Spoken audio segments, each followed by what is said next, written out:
Hello everyone, welcome to Apti Plus editorial analysis. इस video session में मैं आपके साथ हिंदू और इंडियन स्पेस का जो इंपॉर्टेंट एडिटोरियल है उसको डिस्कस करूंगा। तो हम समझने की कोशिश करेंगे कि कैसे एडिटोरियल आपके प्रीलिम्स और मेंस एग्जामिनेशन में रेलेवेंट है। बहुत ही सिंपल तरीके से मैं आपको समझाने की कोशिश करूँगा। तो चलिए आगे बढ़ते हैं। और आगे बढ़ने से पहले मैं ये बता दूँ कि हमने मॉक टेस्ट सीरीज लॉन्च किया है। तो टोटल 25 टेस्ट है, जहाँ पे 13 फुल लेंथ टेस्ट मिलेंगे आपको और 12 करंट अफेयर के डेडिकेटेड टेस्ट होंगे। So this is only at ₹750। और आप वीडियो के डिस्क्रिप्शन के लिंक को ज़रूर चेक करें, जहाँ पे मैंने इसके लिंक दिए हुए हैं। आप ज़्यादा जानकारी वहाँ से चेक कर सकते हो और इसके लिए खुद को रजिस्टर भी कर सकते हैं, right. Now coming to today's editorial list, आज है 13 मई, जो इन डेप्थ एनालिसिस है that is India and Italy. Basically India और इटली के बारे में जो कॉमन थ्रेट है इन पार्टनरशिप, उसको लेकर के जिक्र है। So this is our in depth analysis. बात करें MCQs की, तो मैं आपके वीडियो के एंड में कुछ MCQs पूछूंगा आपसे और उसके एक्सप्लेनेशन भी बताऊंगा। जो कल के सवाल थे उसके एक्सप्लेनेशन भी बताऊंगा।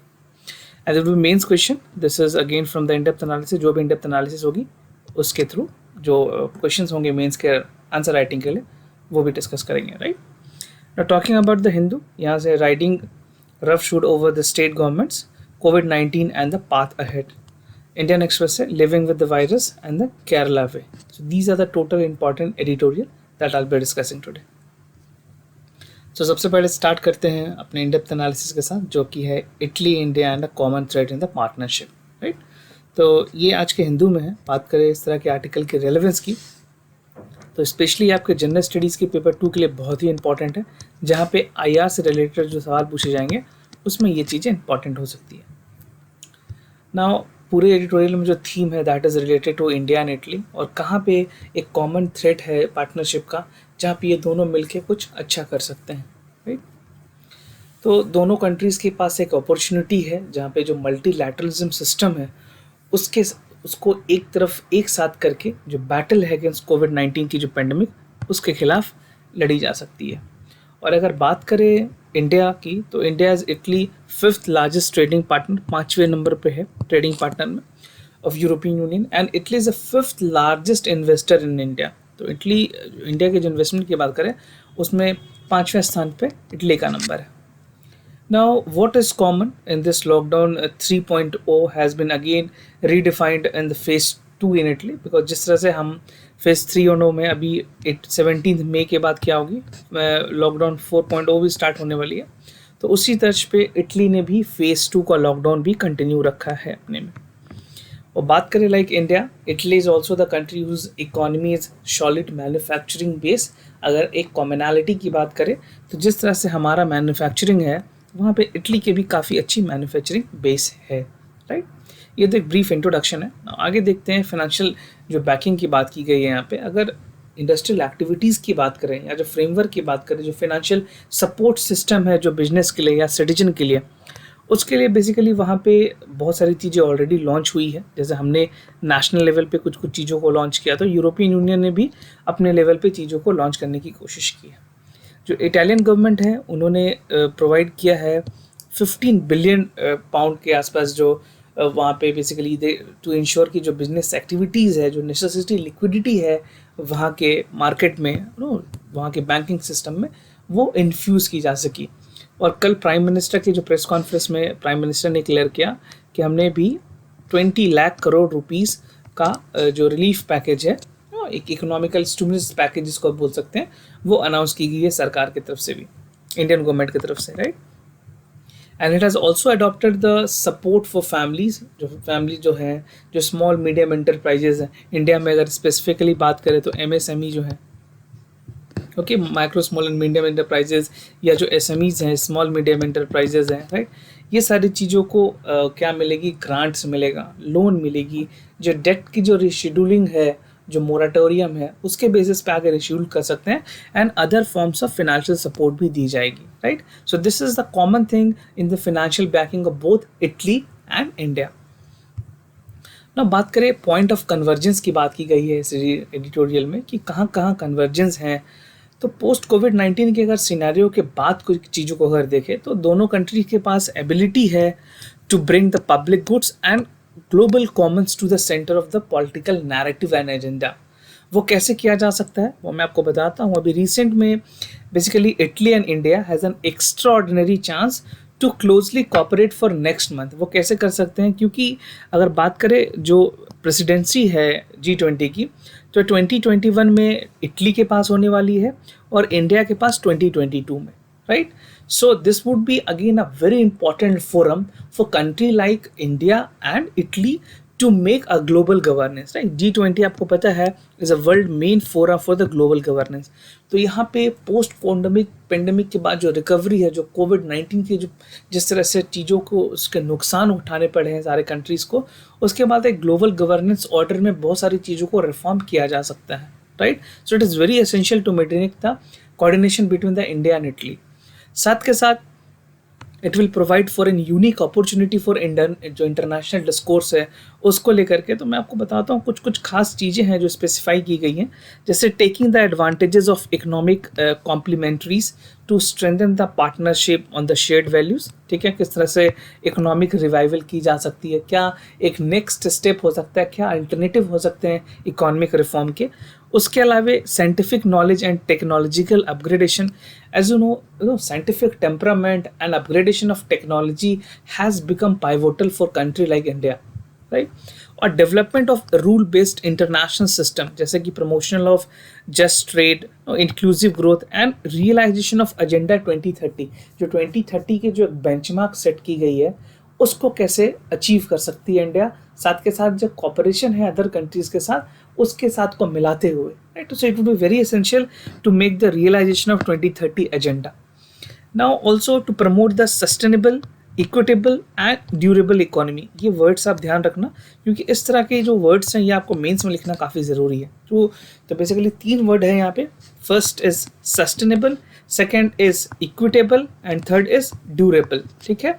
तो ये सारी चीज़ों के साथ आगे बढ़ने की ज़रूरत है ताकि इकोनॉमी को बहुत ज़्यादा रोबोस्ट किया जाए और जो रिवाइवल है वो पूरी तरह से हो सके, राइट।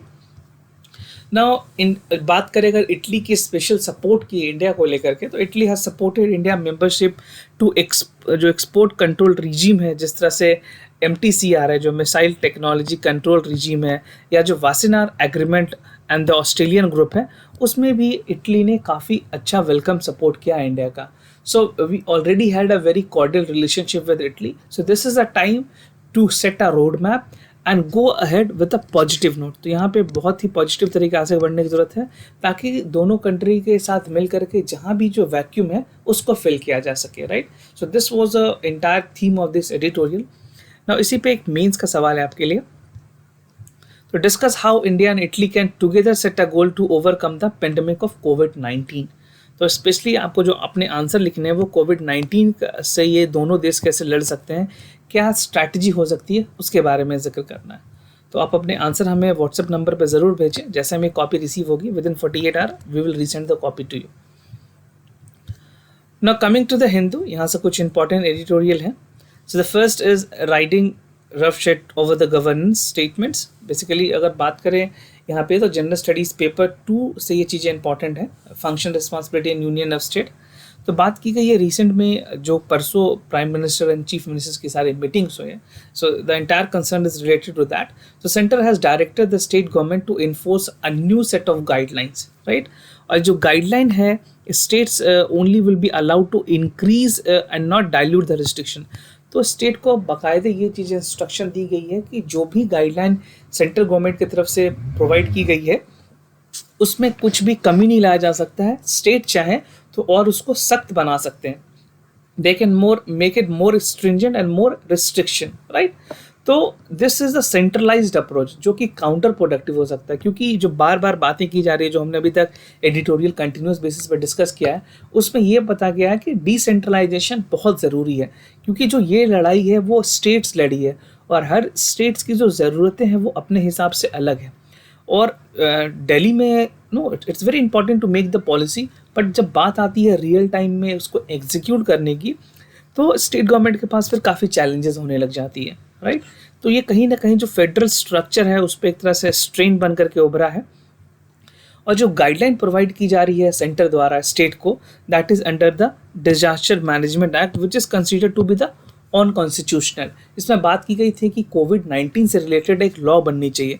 तो आपसे अगर ओपिनियन बेस पे सवाल पूछे जाएँ कि क्या कोविड-19 पे एक लॉ बनने चाहिए, तो आपका बहुत ही स्ट्रॉन्ग रिकमेंडेशन होना चाहिए कि बिल्कुल बनने चाहिए कि जहाँ पे एक हेल्दी डेमोक्रेसी जो सेंटर स्टेट रिलेशन है वो कोऑर्डिनेशन से चल सकती है, ना कि ज़बरदस्ती चीज़ों को इम्पोज करने से, राइट।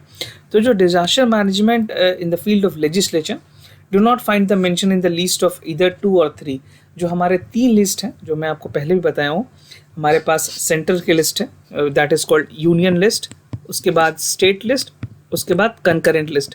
तो ये 3 लिस्ट में डिजास्टर मैनेजमेंट की बात करें तो ना तो ये दूसरे में है ना तो ये तीसरे में है, पर्टिकुलरली 1 में भी नहीं है, लेकिन जो इसकी एंट्री करवाई गई थी लेजिस्लेशन में आर्टिकल 248 के थ्रू, तो 97 लिस्ट 1 में इसको बाद में रेसिडुअरी पावर के तौर पे रखा गया, राइट। और सुप्रीम कोर्ट ने भी ये डायरेक्टिव्स दिए हैं कि फेडरलिज्म जो है वो बहुत ही बेसिक स्ट्रक्चर है कॉन्स्टिट्यूशन का, जहाँ पे union enjoy many more power than state and state are the sovereign entity. But ये बहुत ही ज़रूरी है to practice the healthy democracy, a coordination between the centre and state should be maintain, right. इसी वजह से सेंटर स्टेट रिलेशन का जो प्रावधान है वो हमारे कॉन्स्टिट्यूशन में रखा गया है, and the fact lies that that has not been implemented during this COVID-19 pandemic, because state has been already being arguing that there is no cordial support from the central government. Now the state are not legally bound to observe the direction and guidelines, ठीक है। और जो बात करें they would be well being with the right to challenges before the apex court. So यहाँ पे state के पास power है कि they can approach to the Supreme Court and they can ask to define their duties and the area of GST which is pending, so that they could have a financial security to another make the expenses in terms of the welfare of the citizen of this country, right। तो हर state को अपनी responsibility set करके उसके हिसाब से काम करने देनी चाहिए, क्योंकि अभी रिसेंटली जब 4.0 की लॉकडाउन होगी उसके बाद देखना होगा स्टेट को कितनी ऑटोनॉमी दी जाती है। ना बात करें कोविड-19 and the path ahead, basically ये आपके inclusive growth general studies paper 3 में चीज़ें इंपॉर्टेंट हो सकती है। तो यहाँ पे बात की गई है कि इंडिया में जो फर्स्ट केस रिपोर्ट हुई थी कोरोना वायरस की वो जनवरी 30 में हुई थी, और उसके बाद मई 20 में अगर अभी देखें प्रेजेंटली तो 71,000 केसेस हो चुके हैं with 2300 deaths. This is the confirm numbers that is coming from the ministry of health, जो है वहाँ पे हमारी जो स्वास्थ्य मंत्रालय है उसकी तरफ से ये चीज़ें आई हैं। And in India number of asymptomatic may go undetected, क्योंकि बहुत सारे केसेस अलग अलग स्टेट्स में ऐसे उभर के आए हैं जो केसेस सिम्टोमेटिक नहीं है पूरी तरीके से, right. And it is being argued कि भाई सिम्टम्स पता ही नहीं चल पा रहा लोगों को वेदर दे आर इन्फेक्टेड और not, fine. And the lockdown in India has played a preventive role in exposing search in the cases, क्योंकि लॉकडाउन के बाद भी जो चीज़ें हैं वो कंट्रोल में नहीं है, क्योंकि जो कॉन्टिमिनेशंस हैं या जो लेवल ऑफ इन्फेक्शन है that is increasing, okay. So it is again a time कि किस तरह से ईज डाउन करके लॉकडाउन को धीरे धीरे हम कम कर सकते हैं, right. And the economy activities in the red zones, in the green zones and orange zones can be started.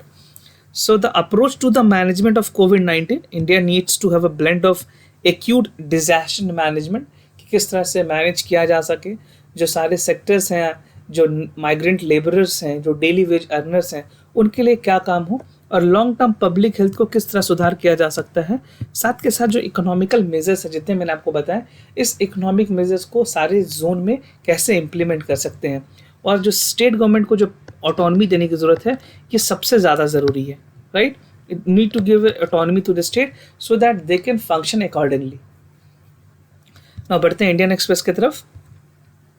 The Kerala way, this is again an excellent editorial, this is again very important for general studies paper 2, और ये आपके general studies paper 4 में जहाँ पे case studies के तौर पे ये चीज़ें बहुत ही इंपॉर्टेंट हो सकती है आपके लिए, right. So Kerala government has its own social indicators, right, जो किस तरह से जो केरला की जो गवर्नमेंट है उसने काफ़ी बहुत ही बेहतरीन काम किया है। वहाँ पे एक रोबस्ट लोकल गवर्नेंस है, इफेक्टिव स्ट्रक्चर सोशल स्ट्रक्चर है, और जो multi layer public health care structure है। आपको पता होगा जब नीपा वायरस के टाइम में केरला ने जब इस चीज़ को इनकाउंटर किया था, तो ओनली स्टेट जहाँ पे और ज़्यादा फैली नहीं थी, उन्होंने वहीं पे कंट्रोल करके उसको पहले, उसके बाद सुनामी में भी उन्होंने बहुत अच्छे से चीज़ों को रेगुलेट करने की कोशिश की थी। तो केरला ने बहुत सारी चीज़ों में बहुत अच्छी काम की है। और केरला की इन्वेस्टमेंट की बात करें तो उन्होंने सोशल सेक्टर पे बहुत ज़्यादा काम किया है टू हेल्प द कोविड-19 पैंडमिक। और Kerala has the lowest mortality, अगर बात करें जो मोर्टेलिटी रेट की, तो केरला में सबसे कम है एंड रिकवरी रेट सबसे हाई है। इन्फेक्शन का जो फैलाव है, जो इन्फेक्शन जिस तरह से फैल रही थी, वो उसको बहुत हद तक कंट्रोल कर लिया गया है, right. And talking about the comparison, यहाँ पे एक कंपैरिजन की गई है एडिटोरियल में between the New York and Kerala. तो जो चीज़ें उभर के आई है उसमें बताया गया, मैं आपको थोड़ी सी चीज़ों को बता दूँ। तो पर कैपिटा इनकम की अगर बात करें तो केरला में पर लोगों की है 2937 और वहीं न्यूयॉर्क की है 88,981। This is yearly, right. Now बात करें अगर डॉक्टर्स की, तो जो न्यूयॉर्क में डॉक्टर्स हैं वो 3.8 डॉक्टर्स है पर 1000 और केरला में 1.7 डॉक्टर पर 1000। बट इसके बावजूद, इस तरह की डॉक्टर सिस्टम और इतनी अवेलेबिलिटी होने के बावजूद भी केरला ने बहुत सारे जो केसेस रिपोर्ट किए 11th में तक, वो सिर्फ 512 थे। और उसके अगर करस्पॉन्डेंस आप न्यूयॉर्क में देखोगे तो 3.7 लाख पॉजिटिव केसेस वहाँ रिपोर्ट किए गए और 27,000 जो डेथ्स हैं दैट वाज बीइंग रिपोर्टेड। तो आप देख सकते हो बहुत हद तक यहाँ पे हेल्थ सिस्टम उतना अच्छा नहीं है, पर कैपिटा इनकम भी अच्छी नहीं है, पर जो मैनेजमेंट की गई है that is really appreciative, right. So the credit should go to the Kerala robust local governance, effective social structure and well-knit multi-care public health structure। तो इसको, ये सारी चीज़ों को ध्यान में रख के केरला ने जो काम किया है वो काफ़ी अच्छा है। और बार बार केरला मॉडल की बात होती है कि they should be implemented in other parts of the country as well. ना बात करते हैं लिविंग विद द वायरस। जैसा कि रिसेंटली प्रेस कॉन्फ्रेंस में जो हेल्थ मिनिस्ट्री की जो सेक्रेटरीज हैं उनका कहना था कि this is the time where we have to learn to live with the virus. तो यहाँ पे जिक्र की गई है कि किस तरह से वायरस के साथ आगे बढ़ना, जो फेज़ 2 ऑफ एपिडेमिक है बेसिकली कोविड-19 में जो सर्ज होनी है, क्योंकि जो एम्स के डायरेक्टर है रणदीप गुलेरिया, उनके मुताबिक जुलाई में कुछ केसेस सर्ज हो सकती है। उसके बाद ही देखो जो कोविड-19 की जो ग्राफ है वो ऑलरेडी सर्ज के हिसाब से चल रही है और एक पीक आने के बाद ही उसमें डाउनफॉल देखा जाएगा। तो अभी India is somewhere this stage, ये पीक पकड़ना है, उसके बाद ही हम गिरावट की तरफ आएंगे, right. So still the peak has not come to India. और अगर बात करें what need to be done, so there need to have a logistic preparedness, right. ये बहुत ज़रूरी है कि लॉजिस्टिक प्रिपेयर्डनेस हो, चाहे वो लोगों को एक स्टेट से दूसरे स्टेट माइग्रेट कराने की ज़रूरत हो, या फिर ट्रांसपोर्टेशन की बात हो, या फिर कुछ ऐसे जो बिजनेसेस हैं उसमें लॉजिस्टिक सपोर्ट हो, तो ये काफ़ी ज़रूरी है। And this include hospital beds, their distribution, ambulances, public transport and provision of basic amenities and welfare services. So these things need to be considered by the central government before they take any action. तो ये जो मौलिक जो सुविधाएं हैं वो बहुत ही ज़रूरी है कि लोगों तक पहुँचे। उसके बाद जो जिस तरह का जो साइंटिफिक एज है वहाँ पे अनकवर रीजनल पैरामीटर्स के साथ डिजीज़ को लड़ने की ज़रूरत है। And we have to learn how to live with the virus. So ये बहुत ही ज़रूरी है कि लोगों को अवेयर किया जाए, जो प्रिवेंशन मेजर्स हैं वो बताया जाए, और साथ के साथ जो रिवाइवल ऑफ इकोनॉमी है, जो नॉर्मलसी लानी है इकोनॉमी में, वो सरकार, जो स्टेट गवर्नमेंट है as well as the central government, दोनों मिलकर उसमें कोऑपरेट करें, राइट। ना बढ़ते हैं आज के एमसीक्यूज़ की तरफ। उससे पहले मैं आपको कल का जो आंसर है वो बता दूं। सो कल जो मैंने आपसे पूछा था अशोका के बारे में, तो उसका जो आंसर है वो है C, that Ashoka was the powerful king of the Mauryan dynasty who patronised the Sharmas tradition in 3rd century BC, right. बात करें दूसरे सवाल की तरफ, तो यहाँ पे मैंने आपसे प्राइम मिनिस्टर से रिलेटेड क्वेश्चन पूछे थे। तो इसका जो स्टेटमेंट 1 है वो करेक्ट है और जो पूरा आंसर है वो है A. So the term of the office of the prime minister is not fixed during and his whole office during the pleasure of the president. However, this does not mean president can dismiss the prime minister at any time. ऐसा नहीं है कि जो president है वो कभी भी उसको हटा सकते हैं, as long as he enjoy the majority support। जो majority support है लोकसभा का, जब तक प्राइम मिनिस्टर के साथ होता है तब तक वो अपने पद पे बने रहते हैं, right.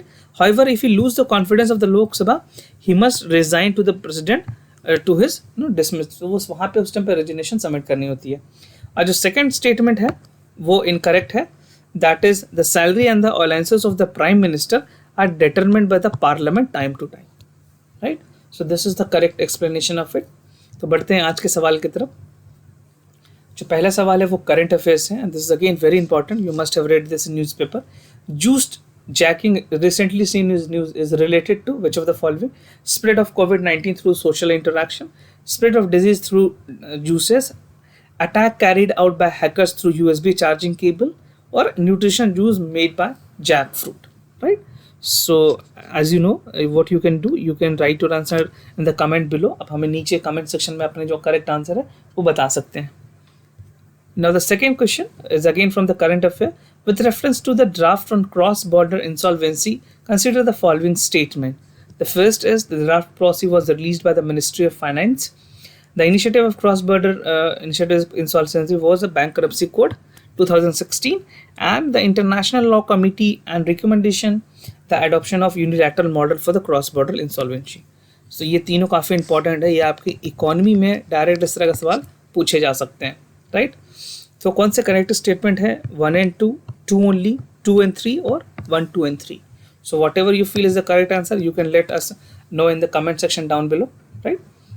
And this was the question for today's the 2 MCQs that's supposed to be asked. And do not forget to like this video, subscribe our Apti Plus Academy for Civil Services, जहाँ पे आपको सारे important compilations video मिल जाएंगे. कुछ special videos भी आने वाले हैं प्रीलिम्स से related important topics, 50 important topics. तो उसके लिए भी बने रहें, चैनल को सब्सक्राइब कर लें ताकि नोटिफिकेशन मिले और उसका बेनिफिट्स आप ले पाएँ. और आप हमारे टेलीग्राम चैनल से भी कुछ इंपॉर्टेंट क्विजेज में पार्टिसिपेट कर पाएंगे और जो PDFs है वो भी आप यहाँ से डाउनलोड कर सकते हैं, right? And I sincerely thank you for listening to this video. अगर कोई भी कंसर्न हो तो हमें ज़रूर बताएं, will be more than happy to assist you. For time being I am signing off. Wish you all the best. Stay home, stay safe. Thank you.